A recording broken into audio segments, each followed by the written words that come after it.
tahqiq. After he went through the Bisat al-Thani fil-Adat, and he talked about the 3 different types of people, he wanted to do a tahqiq. And this is just to let you know whether you're in this maqam or not. Give you a little test. I think if we worry about that first half of the book, we're in good shape. So don't worry about this test. Alright. إذا أردت العلم بحقيقة حالك, if you really want to know the reality of your state, من المقامات المذكورة, from all these stations we've mentioned, فأعرض على نفسك نقيض ما أنت فيه. Expose yourself to the opposite of what you're in. فإن أبت, if your nafs refuses, فاعلم أنها على ما تفهم منها, then know that your nafs is indeed, yourself is in what you understand it to be in. إلا أن تكون إبايتها مستندة بأول وهلة إلى وجه شرعي. Unless the reason that it's refusing is dependent at the outset to be from some sharia perspective, from a legal perspective. In other words, it's refusing out of taqwa. إلا إذا استدركته فإنه من هواها. Unless there's some redressing afterwards, then it's indeed from its own hawa, its passion. فإذا عارضك الوجه الشرعي في العمل بالنقيض فخذ بما يقتضيه الوجه الشرعي منه، وذلك بأن تعرض وجودك فيه حيث يجوز لك عمله جازما على نقيضه، فإن أبت إلا الأول فزد عليها من مباحات ذلك النوع. So then he's giving you an example. If you really want to see where this is, then look at something that is not from a legal perspective impermissible, but look at what the wajh al-shar'i necessitates from that, and then from that expose to yourself something that's permissible for it to do, related to the opposite of what your station indicates. And then if it refuses other than the first, then increase looking at the mubahat, the permissible things of that type. Now he's going to give you an example of what that means. He said, if it's difficult for you to do something in everyday affairs due to the fact that you have a position, so مثاله أن يتعذر عليك في وجودك التصرف في أمور عادية يقتضي المنصب خلافها. So whatever your position or status is, it necessitates the opposite of this behavior. فتأخذ بما لا يخل بالمنصب منها مما يقرب من ذلك. So take something that doesn't in fact diminish your position, but something that close to it. In other words, you're moving towards the edge here. So he says, كحمل متاعك في السوق. If you're somebody who, he says, for example, carrying your own luggage or your own grocery bags. Because obviously for certain people in certain societies, they wouldn't do that. It would be inappropriate. Especially in the Moroccan society, for instance, an alim, it was an aib. It was a really bad thing if an alim went out and did his own grocery shopping. In fact, Ibn Abi Jamrah, who you're reading from his Bahjat al-Nufus, one of the things that Ibn Hajj says about him is that he had such humility that he would even take care of his own needs. So that's what he's saying. Look at that. أو لبس ثوب خلق, or wearing some old clothes, because certain people, they always wear fine clothes, nice clothes. So wear something worn out. إن لم يكن تعرضا لطلب أو إظهارا للفقر. If it's not exposing oneself to like going out and beseeching people or manifesting poverty, حتى تألفه, until you get used to that. ثم تعود لأصلك, and then go back to your original state. ولا تزال تعتاد ذلك مداواة لها, and continue to do things like that as a way of treating the self. وإن كان الأمر أشد من ذلك بحيث تمتنع مثلا من الخروج حاسر الرأس فاحصر عن رأسك. And if it's worse than that, for example, the nafs refuses completely to go out without a head covering. Because there's a hadith, in some cultures, especially in his time, for a man to go out without his head covered. I mean, forget about women. That wasn't even in the configuration there. But for a man to go out without his head covered was really, really a low thing. It was a bad thing. Whereas there's a hadith that the Prophet ﷺ went out with his head uncovered. He usually wore a turban with a hat, sallallahu alayhi wasallam, but he did go out without one. So the point is, he's saying, if you find that really difficult, then force yourself to do it. وَعْزِمْ عَلَى الْخُرُوجِ كَذَلِكَ. And then be completely resolute in your determination to go out like that. ثُمَّ لَا تَخْرُجْ. And then don't go out. So it's like humiliating the nafs a little bit.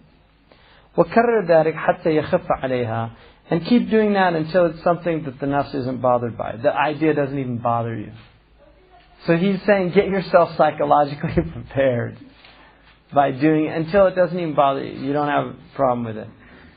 وَأَمْثِلَةُ هَذَا الْبَابِ كَثِيرَةٌ. Examples in this chapter are many. And then he says, وَقَدْ هَلَكَ فِي هَذَا الْبَابِ جَمَاعَةٌ.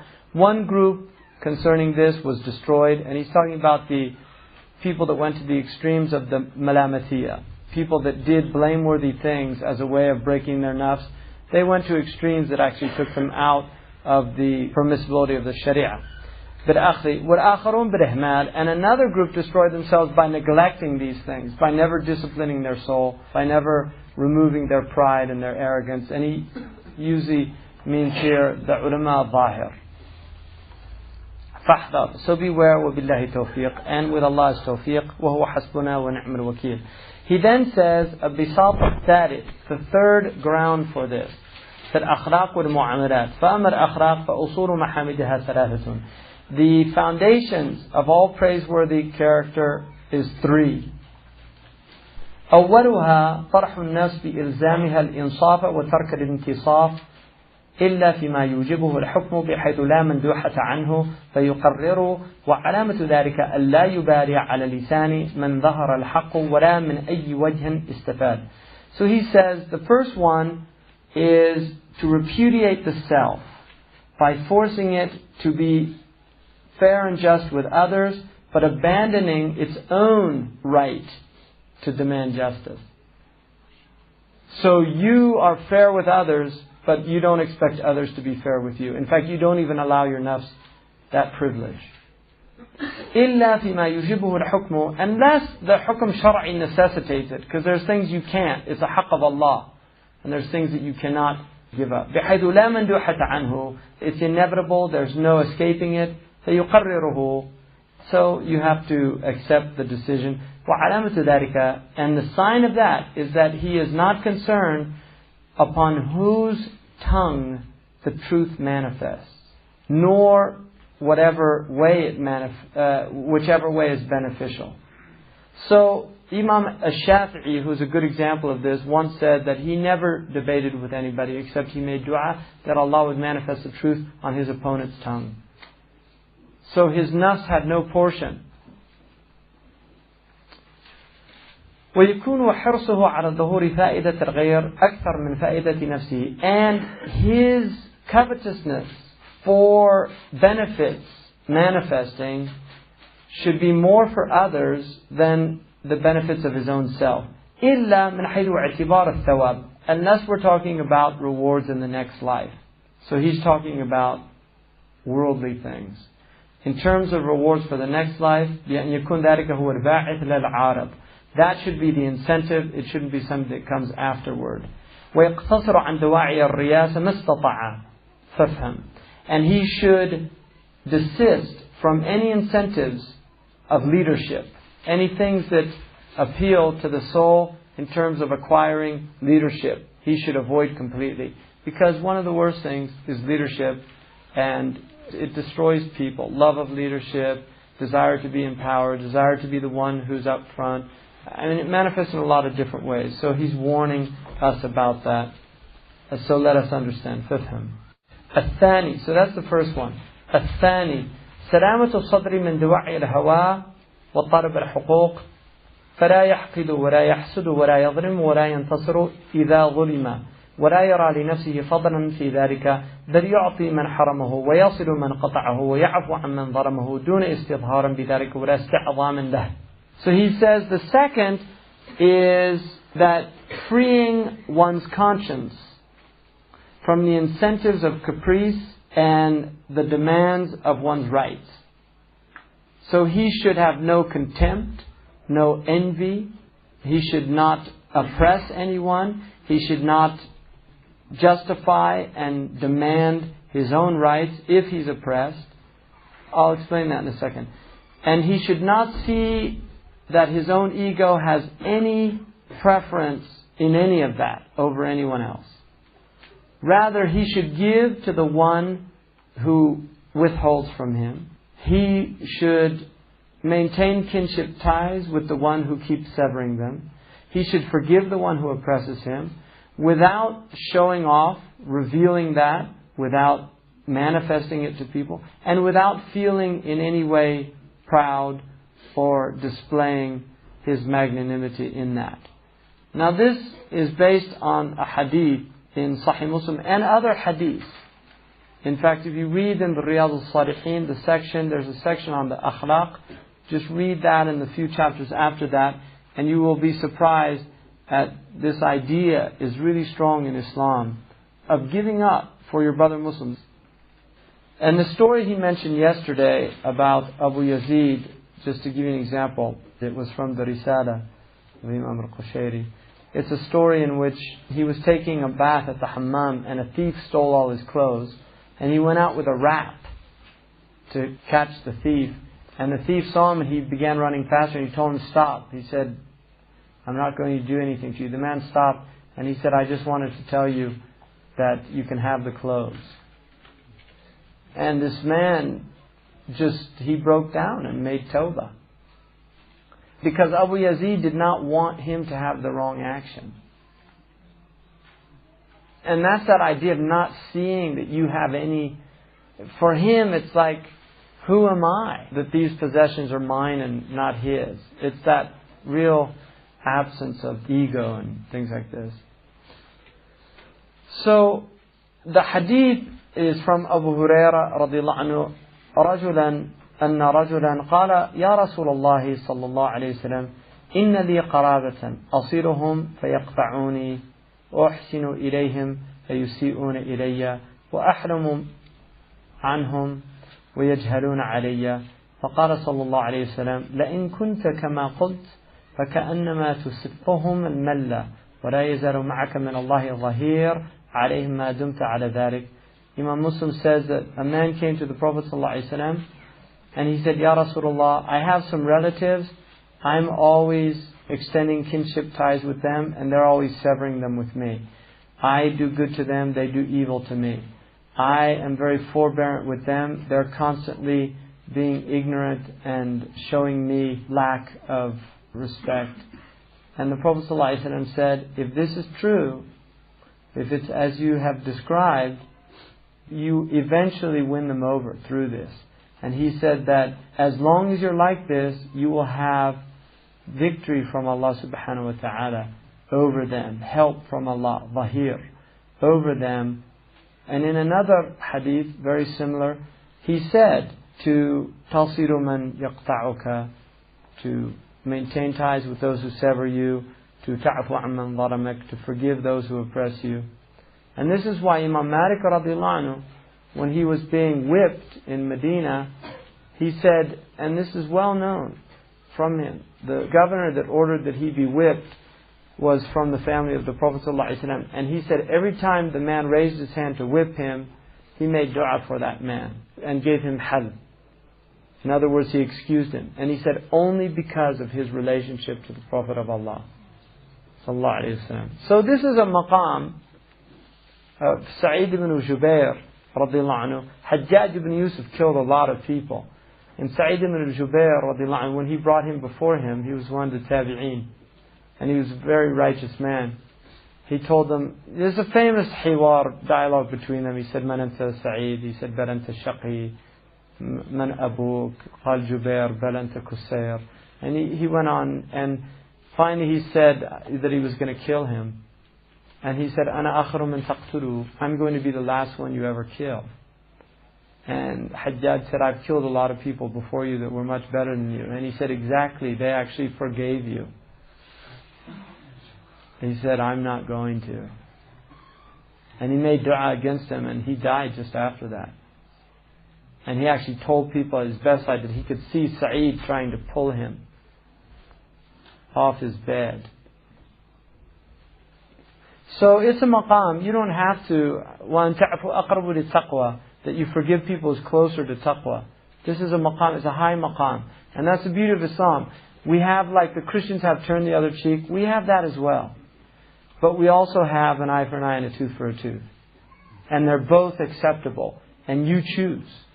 And the reason why you should turn the other cheek is because that's what you want on Yawm al-Qiyamah. You don't want an eye for an eye and a tooth for a tooth on Yawm al-Qiyamah.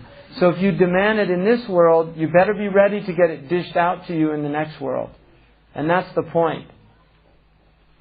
I mean, you can have your justice. Allah says that justice is a good thing. But you should know how you're judged, so you're going to be judged. You know, how you judge yourself. The criterion you use to judge others will be used against you. So it's always better to forgive people. But you have a right not to. So the second one is that you're sound from that. And then the third one, احتقار الدنيا وما يؤول إليها والكراهة لما يدل في الجملة عليها, is to have a contemptuous attitude, a belittling attitude towards the temporal world, the ephemeral world. And I want just to point out, we differentiate between dunya and alam. And this is something that confuses a lot of Muslims. The alam is not evil. The alam is a sign of Allah. Like what you see out there, that mountain out there, that is alam. Dunya is London. It's hayatud dunya. It's the illusion of this world. It's the comings and goings of people. It's not the horse, when you see the horse running out in the field. That is not dunya, that is alam. And that's a sign of Allah subhanahu wa ta'ala. The dunya is all of this illusion. Its position, its status, its ornaments, it's the zinat of the dunya. It's boasting and children, amassing wealth. That's all what Allah is telling us is so dangerous. So you should have ihtiqar of that. That does not mean ihtiqar of Allah's creation. It's ihtiqar of man's foolishness within the creation. But we should actually have respect. الَّذِينَ يَمْشُونَ عَلَى الْأَرْضِ هَوْنًا, they walk softly on the earth.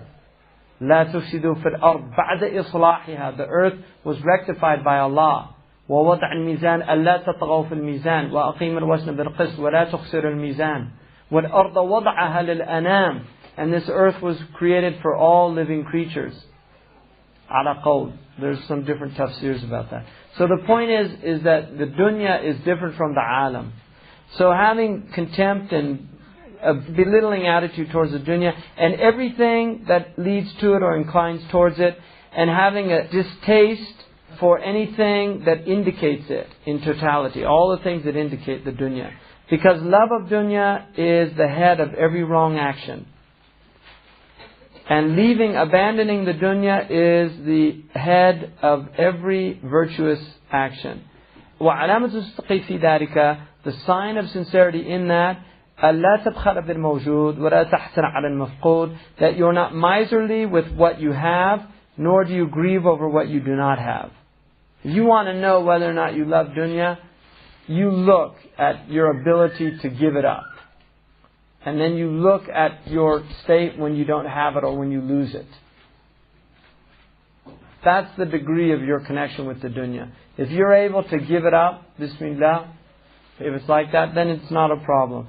And those type of people can have as much dunya, it doesn't matter. There's people like some really wealthy people that have tawfiq, they're literally like just conduits.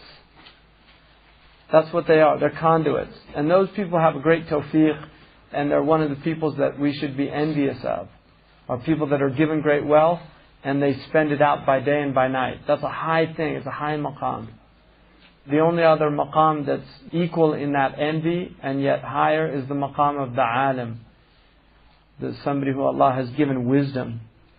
بَلْ تَرَافَقْتُهُ غَنِيمًا, rather you see that its loss is a ghanima. It's actually you've gained by it. The less dunya you have, the less concerns you have. The less dunya you have, the less preoccupied you are. في الوجود. وقد نقل البخاري عن بعض السلف ما يدل على أن هذه الثلاثة هي أصول الخير.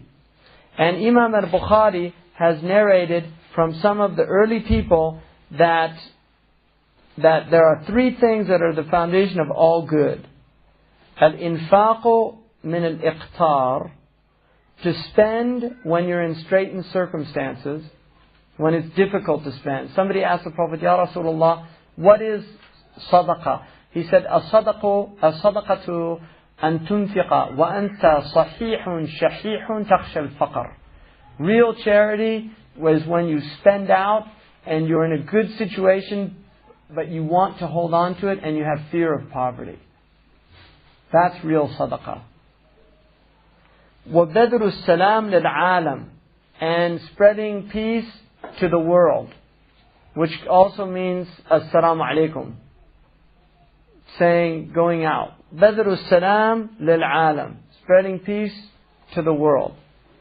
وَالْإِنصَافُ مِن نَفْسِكَ, and to demand of the self its responsibilities. وقال رسول الله صلى الله عليه وسلم ثلاث منجيات وثلاث مهلكات. There are three things that will save you and three things that will destroy you. فذكر في المنجيات, and he made mention concerning those that save us, خشية الله في السر والعلنية, having awe of Allah in secret and openly, والقصد في الغنى والفقر, being economical in both wealth and poverty, والعدل في الرضا والغضب, and being fair in both states in which you're pleased, content with somebody, and in which you're angry. So showing fairness, equity in both pleasure and anger. Because most people, when they're happy, they feel good, then they go to the excess. They'll favor somebody over another person. And when they're angry, the opposite happens. When muhlikat, those things that destroy you, shuh al-muta', greed that is obeyed, covetousness that is obeyed, hawan muttaba', caprice that's followed, وَإِعْجَابُ الْمَرْءِ بِنَفْسِ, and an individual's being impressed with his own self, or his opinions, or whatever. مُعْجَب بِنَفْسِ. And the difference between mu'jab and mutakabbir is the mu'jab doesn't need a second person. Like if they have a mirror, they can be mu'jab. Whereas mutakabbir needs a second person. He needs somebody that he is arrogant towards. The vain person, he just needs himself.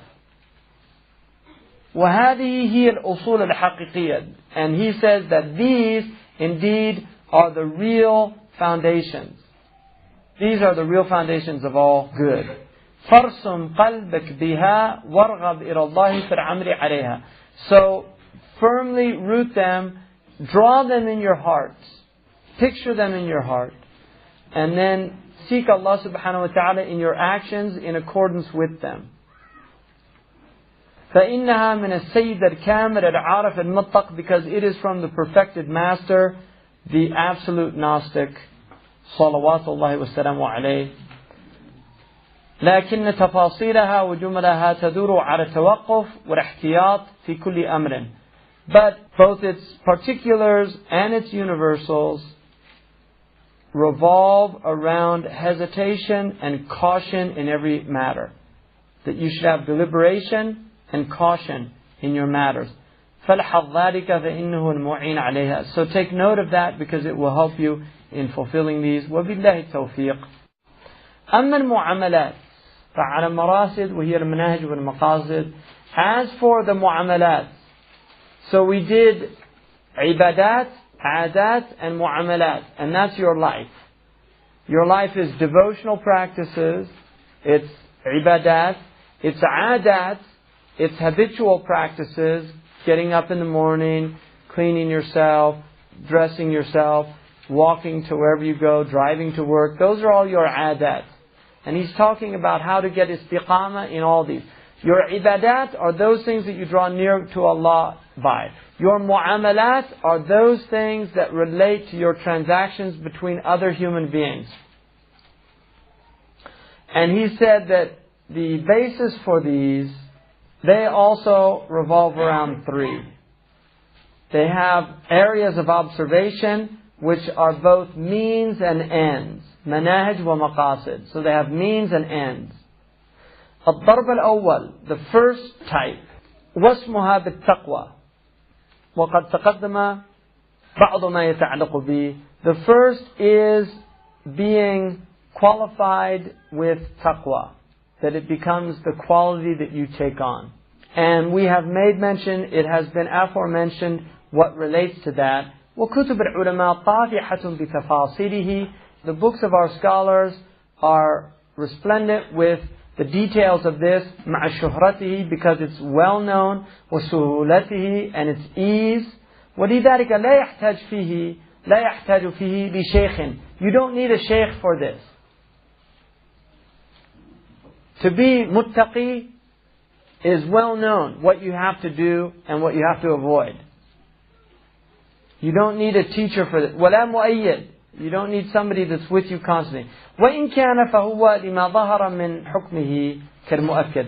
But if there was help in this, it's what has manifested from its authority, like كالمؤكد, like something that just confirms it. الضرب الثاني, so that's the first one. الضرب الثاني, the second one, تحليتها بالاستقامة بدلا من الإعوجاج, وهو الأخذ بكل فضيلة لا يؤول أمرها إلى نقص أو دفع أصلا أو مدافعة. لأن ما آل إلى النقص كان نقصا بنفسه وإن كان كمالا بصورته، وما دفع أصلا مع كونه تابعا فدفعه أهم من دفع مقابله، وما أدى إلى المدافعة دعا إلى إعوجاج الحقيقة في حاله، وبالتكرار ينطبع في الخيال فتجري عليه النفس في أحوالها. ولذا قلنا إن تتبع الفضائل مذموم، والحرص على منافع العامة مشوش، وإفراد الجهة مطلوب. So he says here, the second is ornamenting the soul with uprightness. So the first one is taqwa, the second is istiqama, and this is, in a sense he's going over from a different aspect, but it's the same thing. As opposed to its crookedness, its i'wijaj, its deviation. And what this means is taking every virtuous act that does not lead to deficiency or to the rejection of some principle or to an internal struggle. And this is important. لأن ما آل إلى النقص كان نقصا بنفسه. Because anything that leads to deficiency is a deficiency in and of itself, even if its outward form looks like it is perfection. This is a really important point. So, whatever repels a principle, despite the fact that in fact مع كونه تابعا, that it follows along these lines, to reject it is more important من دفع مقابله than to reject what is its opposite. Because what leads to this opposition will call to deviation in reality, in his state. And by this constant repetition, it becomes firmly rooted in one's khayal, one's perceptions. And so it begins to overcome the self in all of its different states. And for that we say, seeking out all of the virtues is blameworthy. And covetousness on all of the general benefits is distracting. But rather, isolating your direction is important. Alright, let me explain that. What he's saying there is, he's saying you should do every virtuous deed. But what he's saying also is, beware of making this seeking out virtues an obsession that leads to losing sight of what you were doing in the first place. Because all of this is about istiqamah. And if you end up being in this constant battle with the self over all these specific things, you get overwhelmed. لَنْ يَشَدَّ دِينَ أَحَدٌ إِلَّا غَلَبَ. No one will try to do everything in this religion except he's overwhelmed by it. لَنْ يُشَادَّ الدِّينَ أَحَدًا or أَحَدٌ. There's two qira'ah. إِلَّا غَلَبَ. So one has to be careful. So the Prophet ﷺ said, فَقَارِبُوا وَسَدِّدُوا. So do your best. make your actions straight. وَبَشِّرُوا وَلَا تُنَفِّرُوا. And give good news to people and don't chase them away, because you get overwhelmed. So that's what he's saying. If you try to follow all of these virtues, it will actually end up becoming blameworthy. Because nobody can do it. الضرب الثالث تحقيقها بالمعرفة والعلم ويأتي ذكره في الموقف الثالث. The third type is the soul's realization of gnosis and knowledge with Allah subhanahu wa ta'ala. And this will be made mention of in the third station, inshaAllah, because that's the last station, tahqiq. تذييل, an appendum to this, قد تتدافع الحقوق والحقائق. Sometimes the rights and realities will be in opposition. كالأخذ برضا الأبوين في طلب الأسباب مع فتور النفس عنها. Like attempting to please the parents in seeking out livelihood and means, despite the fact that the self has no interest in it. So, nothing new under the sun. Right? I mean, it's interesting, isn't it? People think, oh, well, if only my parents weren't like this. No, that's the way parents are. That's the point. So, sometimes you do. Your parents want you to go, you have to become a doctor, but I want to study Sharia. No, you have to become a doctor. They're thinking dunyawi, mustaqbal. You might be thinking ukhrawi, mustaqbal. They're thinking your near future, you're thinking your possibly very near future, possibly slightly less near future.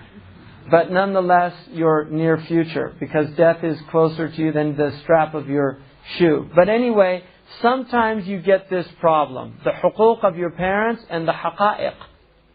You can have a ta'arud, tadafi'. So, what do you do? وَمُطَارَبَةَ الشَّرْعِ بِطَلَبِ الْعِلْمِ الظَّاهِرِ. Also, because you want inward purification, the fact that the Sharia says you have to learn all these outward rules. There are some people, and this is the danger of getting interested in these sciences early on, is that you lose interest in the outward sciences. It's very common. And that's why Sidi Ahmed Zarruq used to say it's better to study fiqh before you study tasawwuf, which is why it's put at the end. Because this is very interesting. It's all related to the nafs and things like that. Whereas learning wudu, learning ghusl, learning these things are a bit tedious for the self. It doesn't have the same ladha. There's a delight in it. That's a danger in and of itself. So sometimes you get these problems. And then he says, مع تشوش الذهن به مشاركة وجودا وتذكر. So your mind can become preoccupied with these type of things from your reality when you're involved in this, or part of it, or being reminded of it. فيلزم التمسك بالأصل مع القيام بالحق. Therefore, it is necessary to hold to the principle, the first principle, and also to fulfill the right. You have to be able to do both. So it's a balancing act. إن وسعته القوة. If he has the ability to do that. وإلا دخل في كل بقدره مع مراعاة الأصل. Otherwise, he has to go into each one to the best of his ability while always being vigilant of the first principle. فيطلب مجملا في الطلب كما قال رسول الله. He should seek mujmilan in the best way when he seeks, just as the Messenger of Allah said in a hadith, أجملوا في الطلب. Everything that's coming to you is coming to you, so seek it in the best way. Seek it in the best way. وقال الحسن رحمه الله اطلبوا هذا العلم طلبا لا يضر بالعبادة واطلبوا هذه العبادة طلبا لا يضر بالعلم.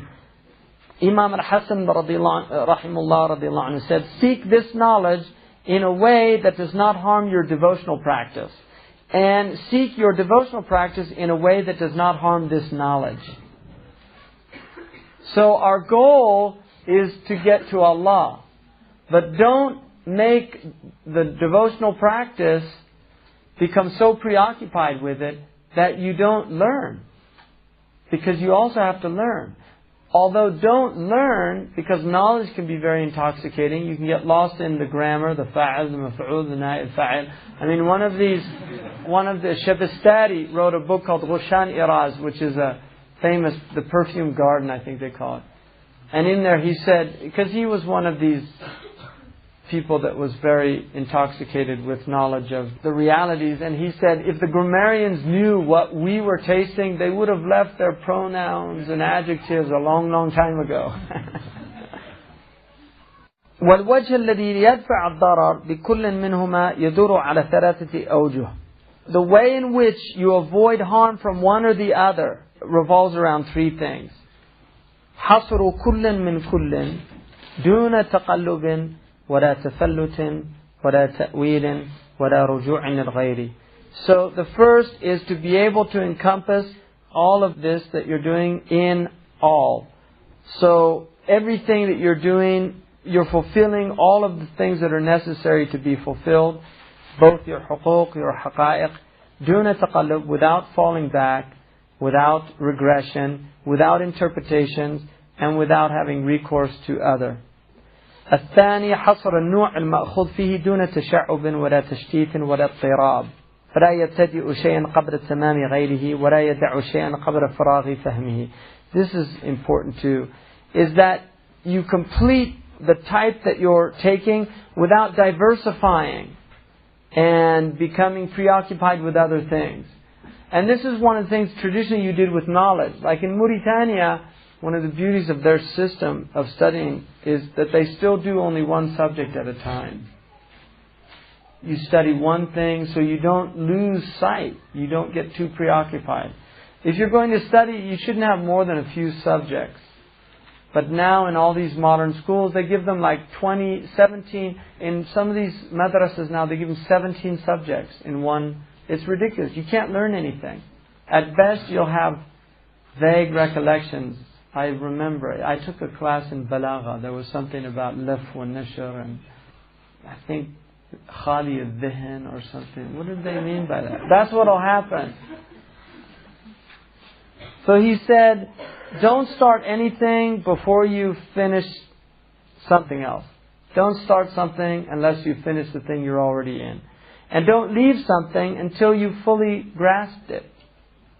George Leonard, who's an interesting man, wrote a book called Mastery, which is actually worth reading. Some books I mentioned aren't. I read them, but in the end, I wouldn't. You can sum up books in 2 or 3 lines, so why read it if you can get somebody who's already read it to tell you what the author had to say.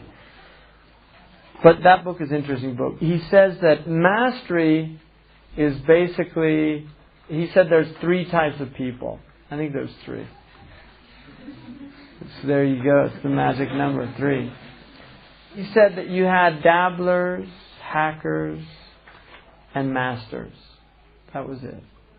He said dabblers are people, for instance, they go see a film about samurai.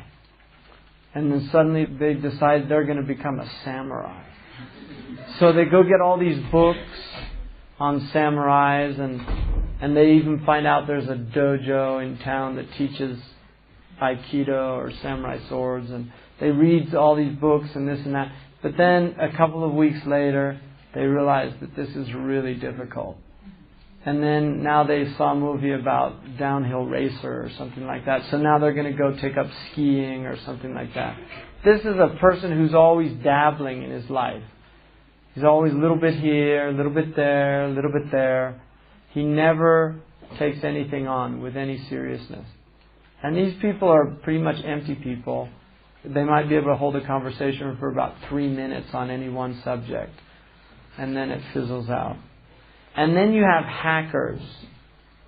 And hackers are people that will stick with something to where they get to a level of proficiency. Like somebody, for instance, who studies some Arabic. The dabbler, he'll go to the course, he'll get all the books. I've got my Hayward Nahmad, I've got my Ajurumiyya. And then like 3 weeks later, he drops out of the class. And then the books are on the shelf. That's the dabbler.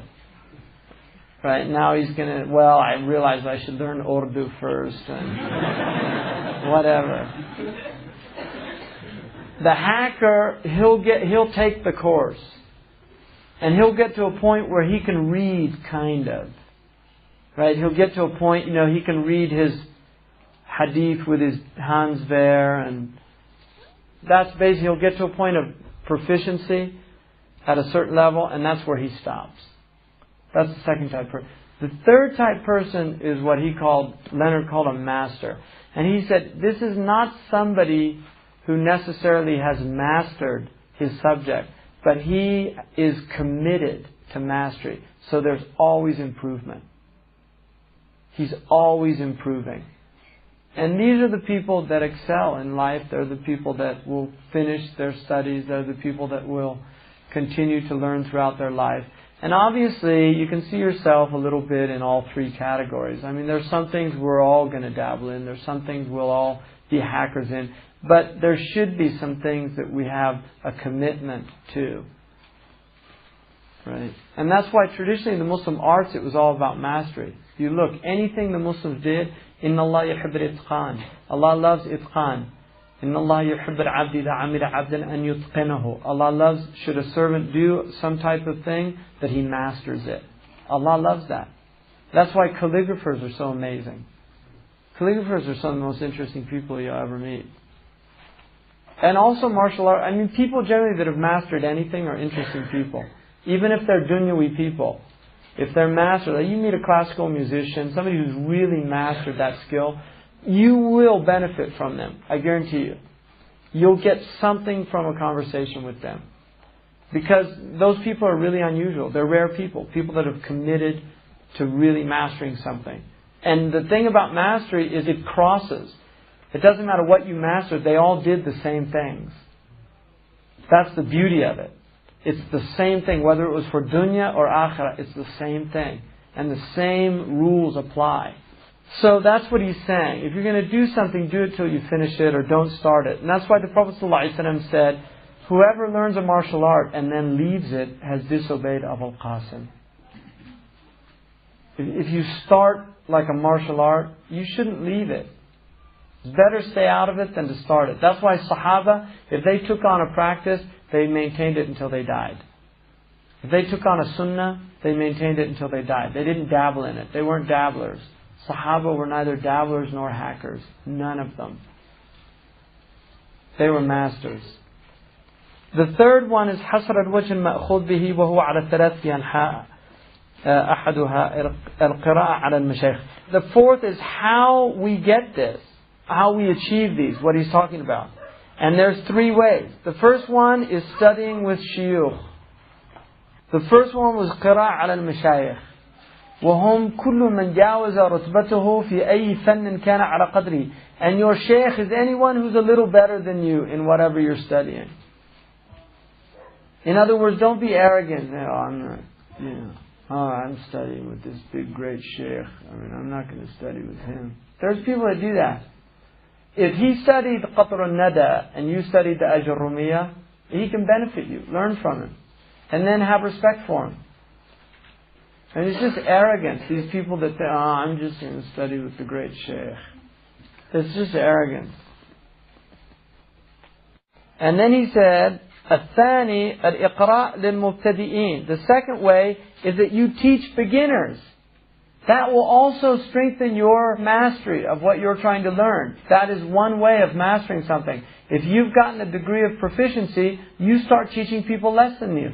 If you know tajweed, you can start teaching people tajweed once you've learned it. If you know a degree of tajweed, and there's people that haven't learned Fatiha, a new Muslim, something like that, teach them Fatiha. So, إقراء المبتدئين. وذلك كل من قصر عن رتبته. And that's anyone who's less than you in rank. وإن كان ما كان. Even if it was what it was. الثالث المذاكرة مع أقرانه. And the third way is to do mudhakara, which is where you actually review your subjects. Some people are in mudhakara, other people are in ghafla. This deen is Allah's deen and He gives it to whoever takes it. You know, whoever takes it on, He'll give it to. وَالْفَتْحُ يَأْتِي عَلَى قَدْرِ الْهِمَّةِ. Openings come in accordance with your efforts. So if you have high himmah, Allah will give you what He doesn't give other people. So the mudhakara is with your brothers or your sisters that are at your level, or they might be over you in understanding, or less than you, or like you. You can still do mudhakara. And then he says, وَلَكِنَّهُ يَحْتَاجُ فِي الْكُلِّ إِلَى ثَلَاثَةٍ لَا بُدَّ لَهُ مِنْهَا. But all three of these need three more things, and they're absolutely necessary. أوله الدخول على وجه يلتزمه لنفسه في الإفادة والاستفادة لا يتعداه وإلا تشعبت عليه الأمور ولم يحصل على طائل إلا بعد مدة. The first is to go into something in a way that the nafs follows it, so that not only does he benefit, but he also has benefit, takes benefit. He does not transgress this, in order that the matters don't get so diversified that he doesn't gain any benefit from it except after a long time. So he's saying you do it in a way that's organized, so you're not all over the place, and it takes you a long time to get to where you're going. الثاني أن يسلم ما ليس من غرضه مما يأتي به شيخه ولا يشغل باله به لا ردا ولا قبولا ولا تفريقا ولا تأصيلا. The second is that he should resign to what ما ليس من غرضه. He should resign himself to what's not necessary from his objective concerning what comes from his teacher. And he should not become preoccupied with it, neither in accepting it or rejecting it. You have to resign yourself that there are some things you might not be that interested in, but if your teacher's going through them, don't let that preoccupy your mind. Oh, he's going on that again. Don't let your mind do that, because he's saying that you'll lose the benefit from that. الثالث أن يعتذر في أحواله وأن يعطي كل رتبة حقها دون تخريط فإن مفاتيح العلم في ترتيبه. The third is that he becomes balanced in his states. Because some people, sometimes they're really excited, other times they don't have any energy. Sometimes they really want to study, other times they lose it. So he's saying you have to be balanced in that, and then give everything its rank and its right, what it's due to it, without mixing those things. Because the key to knowledge is in its tartib, the order by which it comes. فكل علم لم يسبق له فهم شيء فلا يشغل باله بغير تصور مسائله. So in something that you have never studied before, you don't understand it, don't be preoccupied with anything that other than conceptualizing what it's about, understanding its masail, because you're at the beginning level. وَإِلَّا لَمْ يَنْتَفِعْ بِهِ. If you're trying to go ahead of yourself in the knowledge, then you won't benefit from that knowledge. وكل علم سبق له التصور نظر في جمع شتاته بالتنظير والتوجيه ونحوه. And every knowledge that you've already grasped what it's about, then you start looking how to gather its various, what you need to know from it in research, investigation, and these things. وكل علم أدرك كليات أبوابه نظر في تعليله ودليله. Everything that you have gathered its comprehensive chapters, then you begin to look at how they were formed, at the proofs that they're based on. So if you study fiqh, once you've mastered a basic text of fiqh, like in Maliki fiqh, if you reach Mukhtasar Khalil, you've learned all the kulliyat. Now you can start looking at where the proofs for this are, how this is explained. وَهَذَا يَجْرِي فِي جَمِيعِ الْأَبْوَابِ وَكُلِّ الْفُنُونِ. And this concerns all the chapters of knowledge and all of the arts and sciences. ولكن الالتفات إلى التحقيق في المبادئ مانع من بلوغ طور التناهي. But if you're too much concerned with the details in the beginnings, this will prevent you from reaching a real understanding or a mastery of it in the end. إذ كل باب له من القول ما لا منتهى له. Because every chapter of knowledge has endless possibilities.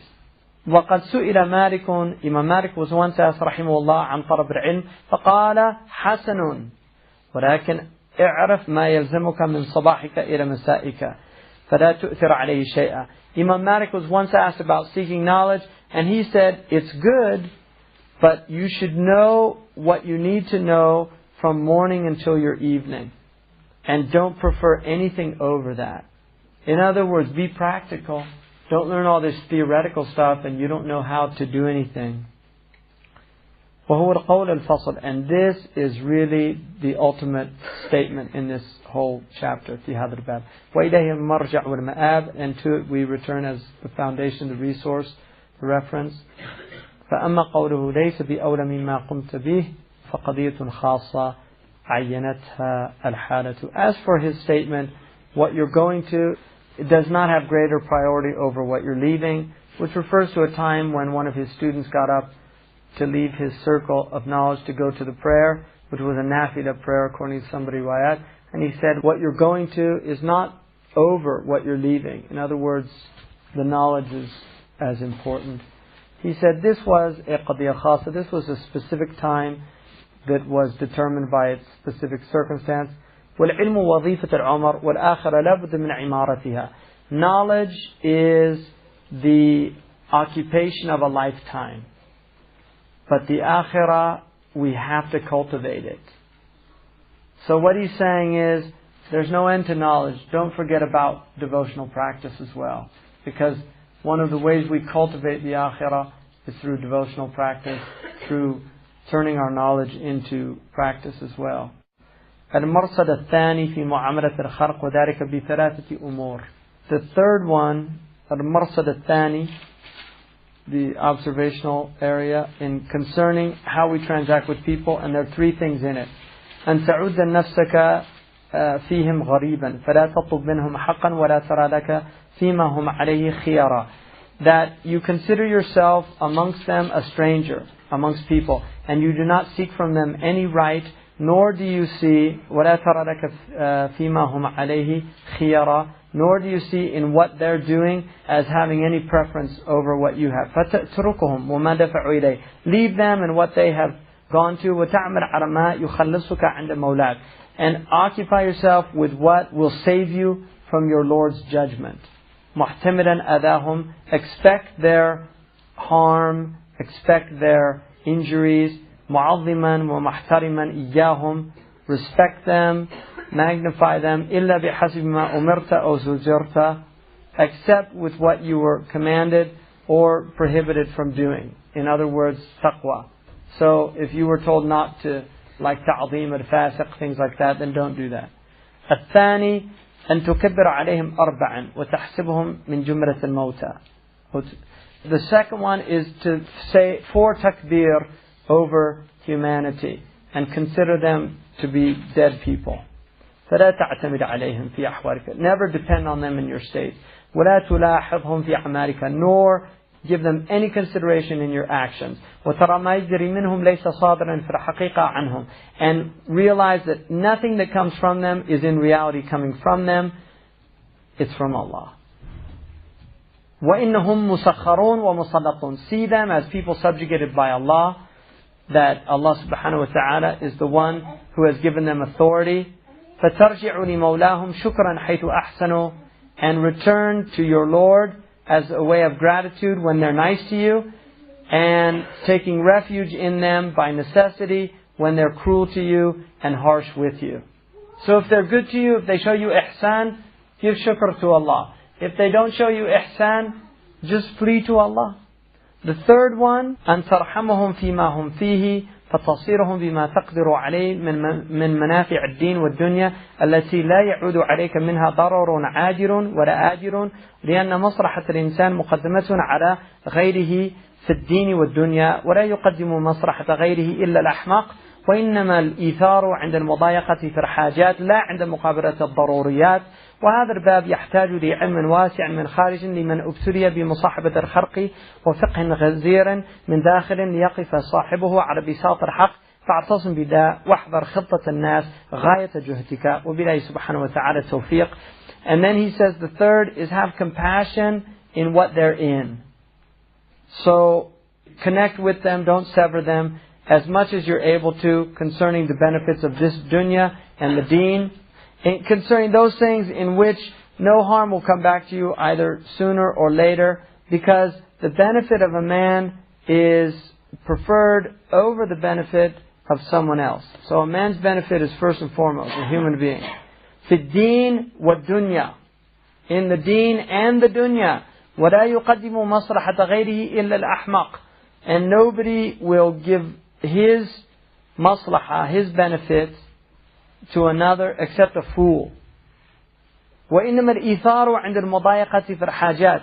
Rather, the deference to others is in needs, not in necessities. So in needs, الحاجات والتحسينيات, prefer other people. But for life, those type of things like that, the person prefers themselves for their akhirah. And in the dunya, it's weighted in the situations. You have to look at the various situations. And this is a chapter that needs a great deal of knowledge from outside for anyone who's been tribulated with the company of people, and also a serious fiqh or understanding inwardly for those who are present in the ground of al-haq, in this bisat al-haq. So cling to Allah, avoid associating with people to the best of your ability, and may Allah give you tawfiq. Tadyeeb.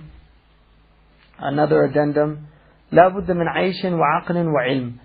You have to have livelihood, intellect and knowledge. فالعيش لمعاملة النفس. Your livelihood is in order for your own soul, how you transact with your soul. والعقل لمعاملة الناس. Your intellect is for working with other people. والعلم لمعاملة الحق. And knowledge is in order to have a relationship with Allah. والخلق. والخلق في سجن الطباع. And know that creation is in the prison of nature, of human nature. فلا يمكن إرضاء الكل إلا بتغضيب الكل. You can't please everyone except by making everyone angry. وكل من قلد دينه الرجال زلت به قدمه في مهوات السلف. And everyone who imitates men in their deen, their foot will fall into the pitfalls of destruction. لفساد الزمان, because this is a bad time. وفقد العوان, and a loss of help. كما أنشدنا الشيخ أبو عبد الله السراج, just as Shaykh Abu Abdullah السراج said to us in poetry, may Allah have mercy on him, rahimahullah, فسد الزمان فأين المهرب وفشر حرام فأي كسب يطلب وتعامت العلماء عن شبهاتها فلمثل ذا فليعجب المتعجب من ذا نشاور في مرمة ديننا أو من لنا في ذا الزمان مؤدب. So he said, this time is a corrupt time. Where is the escape? Haram has spread everywhere. So what livelihood is sought?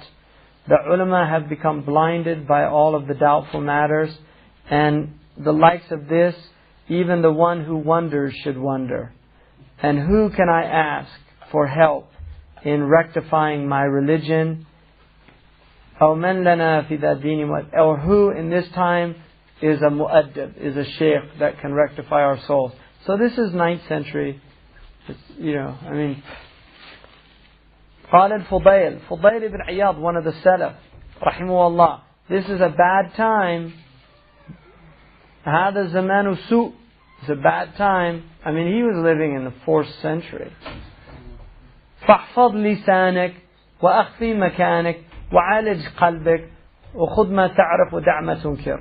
Guard your tongue, hide your place, purify your heart, take what you know and avoid what you reject. What's munkar. Khalas. So this is all relative. Don't think they were related to this man Al-Fudayl, who was one of the great Arifin. If he came now, khalas. We're complaining. Because this is our maqam. So the good people now were the bad people of yesterday. And the bad people of yesterday are the awliya of today. It's all relative. In Fudail's time, the average person would be a wali today.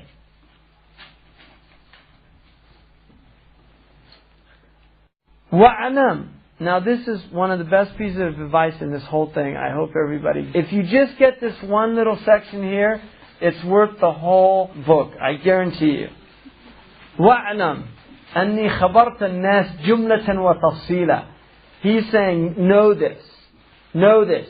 I have tested humanity individually and collectively. So I know the group mentality and I know individual mentalities. And I hope this book by now should have proven you that this man really did know human beings. فَلَمْ أَجِدْ إِلَّا رَجُلًا. I only found the following people. رَجُلًا يُرِيدُ أَن يُكَمِّلَ بِكَ دُنْيَاهُ. Somebody who wants to complete his dunya through you. Or رَجُلًا يُرِيدُ أَن يَسْتَعِينَ بِكَ عَلَى هَوَاهُ. Or somebody who just wants to use you to amuse himself. أو ثالثا يستأنس بك فيما هو به من مناه. Or someone who is looking simply for somebody to have some intimate conversation for, in what he's interested in. I mean, if it's somebody who's a religious person, he'll come to you and talk to you about religious matters. This is good. But if he's a musician, he wants to talk to you about music, whatever. وَالْكَمَالُ Perfection. كُلُّهُ فِي عِلْمٍ بِحَقٍ وَعَمَلٍ بِصِدْقٍ وَحَالٍ بِحَقِيقَةٍ. And perfection is this: knowledge with truth, action with sincerity, and a state with reality. وَلَنْ تَصِلَ مِنْ كُلٍّ مِنْهَا إِلَّا إِلَى مَا قُسِمَ لَكَ. And you will not achieve any of this except what's already been apportioned for you. فَلَا تَعْجَلْ فِي الطَّلَبِ. So don't hasten in your search. وَلَا تَتَبَاطَأْ فِي السَّبَبِ. But don't hesitate, don't delay in using the means. وَاللَّهُ وَلِيُّنَا فِي مَا نَرُومُهُ مِنْ ذَلِكَ. And Allah is our wali. He's our caretaker, our benefactor, our protector in what we're seeking from all of this. وَهُوَ حَسْبُنَا وَنِعْمَ الْوَكِيلُ. And He is enough for us and the best of the people of the wakil, those who protect. الثاني التحفظ في امتثال الأمر باستقصاء أعظم المقدور على وفق السنة في الترخص والتشديد. The second is being vigilant in fulfilling the commands of Allah to the utmost of one's ability in accordance with the sunnah, both dispensations and discomforts.